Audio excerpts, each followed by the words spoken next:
You ask Tiger to calculate. This deals with finding the midpoint between 2 points. The midpoint between the 2 points is 30.5, 40. Let's solve it step by step.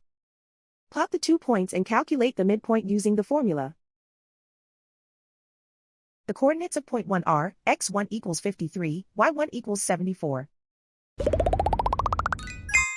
The coordinates of point 2 are, x2 equals 8, y2 equals 6. PM represents the midpoint of the 2 points.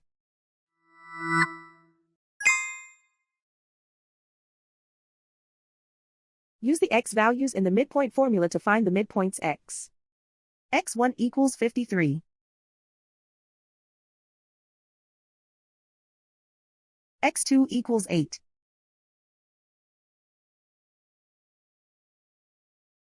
Simplify the arithmetic.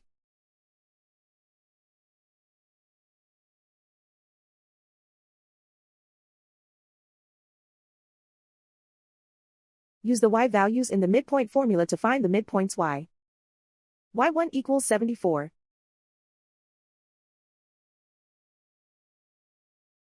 y2 equals 6.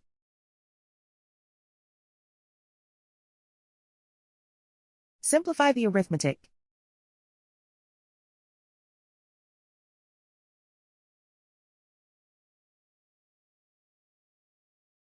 And so, the midpoint is 30.5, 40.